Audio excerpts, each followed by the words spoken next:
हाय hello नमस्कार, welcome to real RJ Rashmi. आजच्या सकाळची सुरुवात सुद्धा धुवाधार अशा पावसानं झालेली होती. गेले 4-5 दिवस सांगलीमध्ये सुद्धा भरपूर पाऊस पडतोय आणि पूरण्याची शक्यता सांगितली जाते, त्यामुळे थोडंसं टेन्शन नक्कीच वाटते.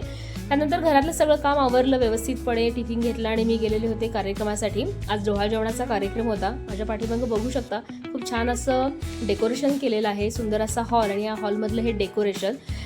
डोहाळ जेवणाचा कार्यक्रम होता, त्यामुळे छान असा सेटअप त्यांनी रेडी ठेवलेला होता. विठ्ठल रखुमाईची मूर्ती का त्यांनी ठेवली होती हे तुम्हाला मी नंतर सांगणारच आहे. त्यानंतर चंद्रकोर, झोपाळा अशा विविध कलाकृती त्यांनी डोहाळ जेवणाच्यासाठी रेडी ठेवलेल्या होत्या. आणि जिथं आमचं स्टेज होतं त्याच्या बाजूलाच ही खिडकी आणि या खिडकीतून हा सुंदर नजारा मी कॅप्चर केलेला होता माझ्या मोबाईलमध्ये. कार्यक्रम सुरू झाला, नेहमीप्रमाणेच खूप छान असा रिस्पॉन्स आम्हाला कार्यक्रमासाठी मिळालेला होता.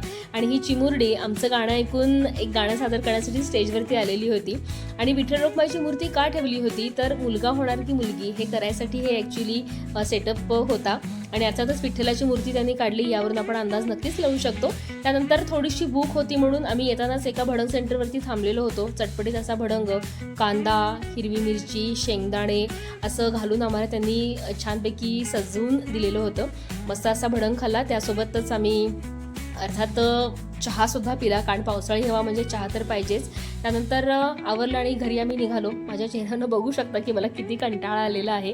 कधी एकदा घरी जाऊन निवांत बसते असं मला झालेलं होतं. फायनली घरी आले आणि आज 2 गिफ्ट्स मिळालेले होते कार्यक्रमासाठी. आणि अर्थात नेहलला मोह आवरला नाही. आल्याला तिनं माझ्या बॅगेतनं हे दोन्ही गिफ्ट काढले, कारण ते वरतीच ठेवलेले होते. आणि हे 2 असे छान गिफ्ट मिळालेले होते. एक होता मग आणि दुसरं हे गाय वासरू मिळालेलं होतं. किती सुंदर असं हे गिफ्ट आहे, बघून खूप मस्त वाटत होतं.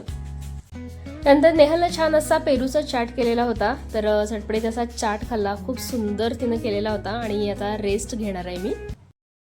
तर मगाशीच घरी आले आणि नेहलला चटपटा पेरू केला होता, म्हणजे पेरूचा चाट असं म्हणतात. तर खूप सुंदर तिनं केलं होतं, चव खूप छान होती त्याची. गिफ्ट्स काय मिळाले ते तुम्ही बघितलंच व्लॉगमध्ये. तर आजचा व्लॉग इथं संपवते आणि आजचा व्लॉग कसा वाटला हे मला नक्की सांगा. चॅनल सबस्क्राईब केलं नसेल तर नक्की सबस्क्राईब करा. भेटूया पुढच्या व्लॉगमध्ये, तोपर्यंत काळजी घ्या. बाय.